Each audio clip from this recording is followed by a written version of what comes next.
Hello and welcome to Teal House Farm. I'm Laura. And I'm Sam.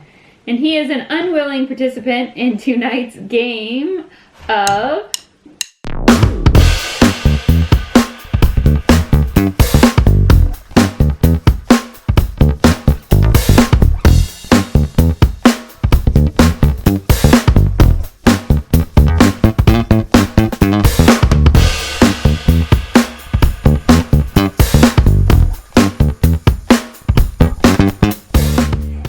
So Micah is going to ask us some questions. Many of them are from the viewing audience who commented on our Facebook post. And then we are going to answer them using our whiteboards so we can't see each other's answers, and we'll just kind of have some fun and see if our questions match or not. All right, question 1. Why do you homestead? Why do you homestead? Cheating. I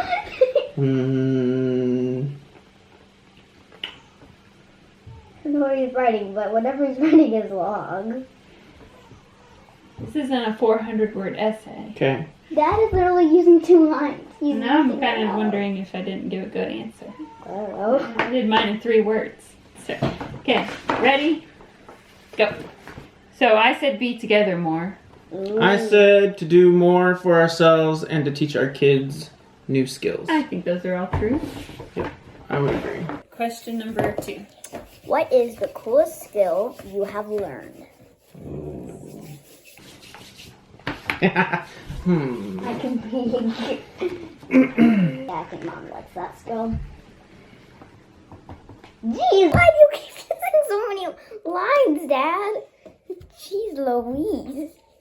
Can't see what he's He's writing. going to run out of ink before we get to question number 3. Probably. All right, ready? Yes. Set, go.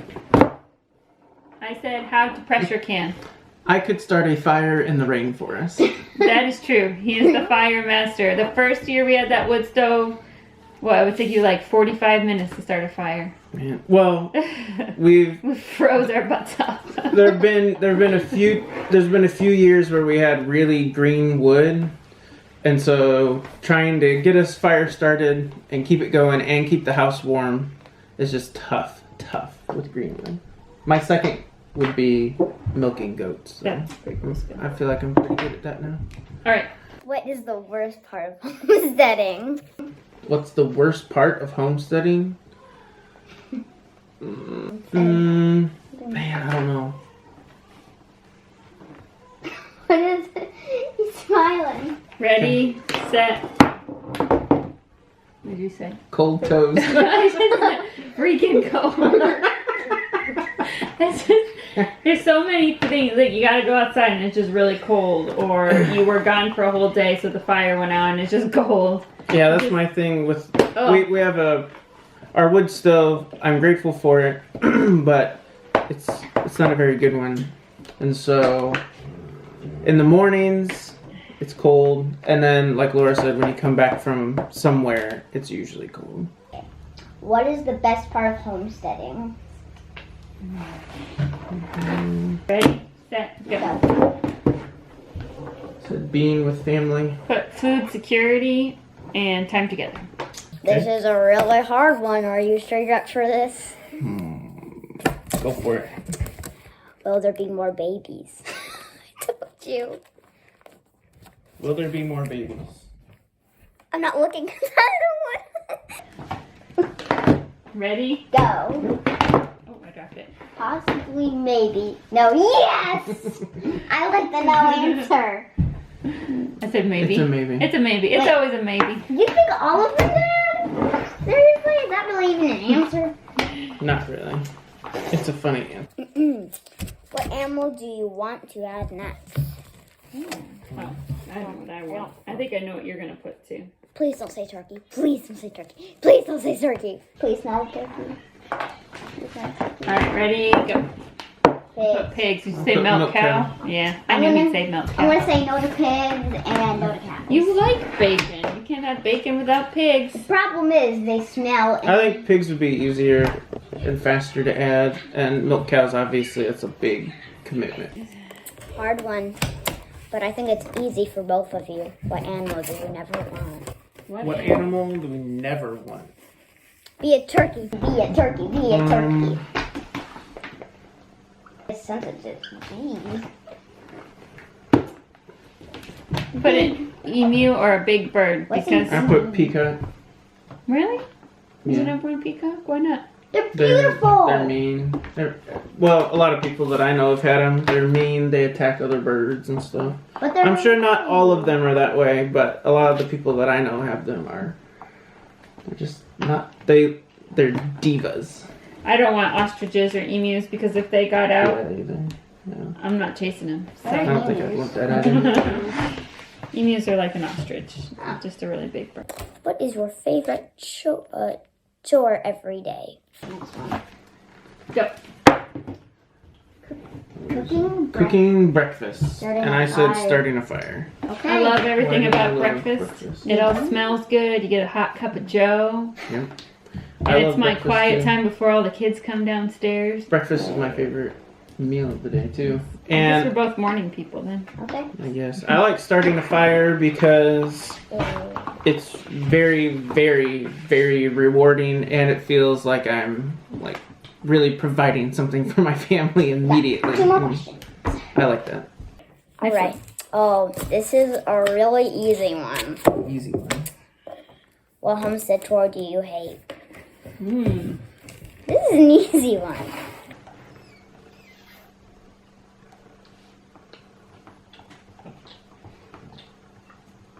Tick tock. Sorry, my handwriting's not very good on this. Okay, ready? Good. Set, go. What does it say? Watering the garden. I said cleaning the wood stove because you have to take all the pipe apart It's and messy. scrub it out and get on the roof, or cleaning the chicken coop because Yes. that's messy and I would, nasty. yeah, I would agree with chicken coop. It is puby. I don't like watering the garden because if you watch our video about our biggest homestead mistakes, we put our garden in a really stupid place, and there is no easy way to water the garden. It is labor intensive, and that was a dum-dum. Makes me a dum-dum for making those choices, but it makes it, I just hate it. When it doesn't rain, it makes me angry that it's not raining because then I have to water the garden. Okay, what's next? We have one more, right? Yes, it's your last one, but it's a pretty hard one. Okay. What do you wish you had known before you started? There's a couple thousand things I wish I would have known. Oh, Mom has a good one. I don't know. Alright. What'd you say? Thing costs a lot of money, like a lot. Homesteading costs a lot of money. Like a lot. It does. It does. You can't ever do anything cheaper than what you could probably, a lot of things just buy it at the store. Yeah. Like And Walmart. and it takes It's better a lot quality of a lot of times. Well, and even if you can, it takes a lot of infrastructure to do anything, and infrastructure is expensive, and A you lot of can't times. barter your way through a lot of things. Like you have to go spend money. So if you're not making money, if you're living off the land, trying to do less with less money, like then you just don't have money to grow. I will say caveat to that is if it's just one or two people, I think you can do it a little bit cheaper. But if you have a big family to feed, it's not possible because we can't just have 4 chickens in a tiny little coop that we put together with scraps. Right. Or, a goat or 2 for the 2 of us. Like you got to have a lot of it. I said how rewarding it is because I feel like it is really, really rewarding in some aspects, and then how exhausting it is at the same time. Daddy gets $1 million. All right, we're gonna say thank you to Micah May. I'm leaving now. Take your Okay. bow or your curtsy. I'm fired. You're fired. She is headed upstairs, and we actually have a couple bonus questions for you that we're going to do without Micah because you can't really use the whiteboards for them. Right. So over there, I have 3 questions our viewers asked that weren't. These? Yeah, they weren't good for the whiteboards. So Okay. we're just going to answer them for you real quick. So we'll start here. So we had somebody ask for words of wisdom for someone starting out on their homestead journey. Sort of similar to the last a last question that we just did with the boards, but what would you tell somebody? Well, I would say to make sure they have their first thing I would say is to get your house in order. Because whether if you're building a house, then you're fine. But if you're moving to an old farm like this, I feel like our time is split between the farmhouse and then the farm. But alongside that is make sure you have all your infrastructure, a nice barn or a shed or whatever that's sealed up nice and tight for your animals or your feed, and then all of your chicken coops or rabbit hutches or whatever it is. You've got it all put together before you get your animals. Fencing. And get yourself a tractor. Tractors are nice. If you can. If you can. All right. Number 2. Where do you get your wood for heating your house? Because we heat only basically with the wood stove. So they wanted to know, part of that question was, do we cut it all ourselves? Over the years, we have cut some of it ourselves off of our property from dead trees. We've had a couple of big trees that we've had just put on the ground for us. They were really close to the house and they were huge, and I wasn't comfortable taking them down. So we had a tree company come and just put it on the ground for us, and then we chop it up and split it. Lately, though, we have a friend where we've been buying not quite a semi-load of logs from, and we split it both figuratively and and we financially, divide it. So that's been nice. And then there's just random times, like my uncle had a couple trees down, so thank you, Dad. He went and pulled it all down here for us. And so that happens a lot too, where we have friends or family who are just like, hey, I've got a tree, you want it? Yes, we do. All right. How do you keep up with everything? Do you ever get time for you? That's probably a you question. A me question? I think productivity is something I've had to learn. And by productivity, I mean like using my time really wisely. Because the day really gets away from you really quickly. So it really helps me to keep a list of everything I want to accomplish for like a month. And then I break it down across days. And by having that list first thing when I get up, before the kids wake up, you really knock a lot of things off the list before your day has really gotten too far ahead of you. And then by the end of the day, you hope that you've gotten everything done. You know, tonight we're filming a movie, but we're filming a vlog, but most nights I sit on the couch and watch a show with you, or I just play on my phone and relax for a little bit, or, you know, read something I want to read. So I won't say I get like going out and woo me time, but I get me time at night at the house. Yeah, I would say, I feel like if you watch your phone usage and social media, that can really eat up time. Just popping on it throughout the day. I'm really bad about that. But I think if I'm conscious about not getting on there, it actually saves me a lot of time. And 2, right now, with all the little kids, they just need help with everything. And I think we both realize, though, that it's just like a season of life. And in a few years, they'll be able to do a lot of things themselves. And, you know, us putting the time in now, teaching them how to do things and such, it'll pay off in a few years. And they won't.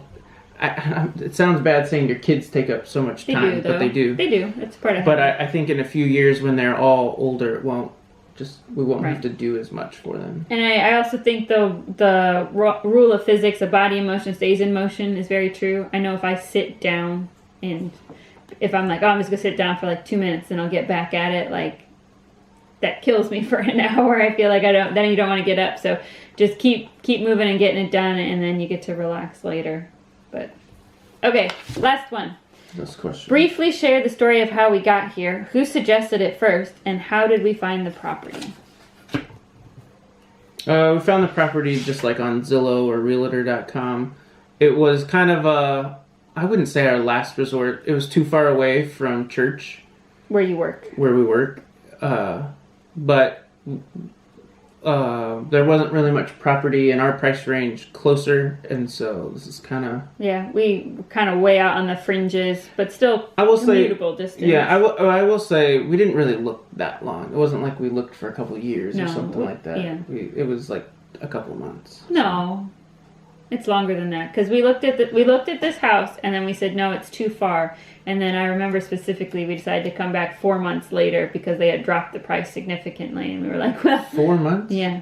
Well, maybe it's not that I was far gonna away. say 2 or 3. Yeah, So okay, I'd 4. say, and before that we had just kind of driven around to some places. So I think we looked for at least half a year, maybe a little bit longer. But Okay. But as far as wanting to homestead, I think it just kind of grew on us because Sam grew up with just some animals on kind of some little property, and he wanted that, and I thought that sounded really good for the kids. We always knew kind of that we wanted to homeschool, and then the more we started watching like the Justin Rhodes show and his channel, and then Off Grid with Doug and Stacy, their channel, and just we're like, I think we could do more for ourselves. Why get just a tiny bit of property? Let's get a little bit more. And I think it kind of grew organically. Yeah, and a lot of it did stem from what we wanted for our kids. I still think sometimes, and I thought when we were first moving here, like, will our kids hate us for moving them into the middle of nowhere?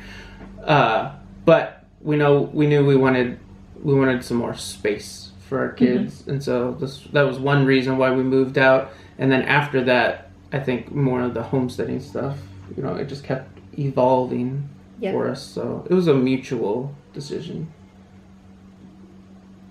So, okay, I have a question then to finish this off. What would you say has changed since when we just first started? Like moving out here? Yeah, like our goals and stuff. Like, what would you think has changed?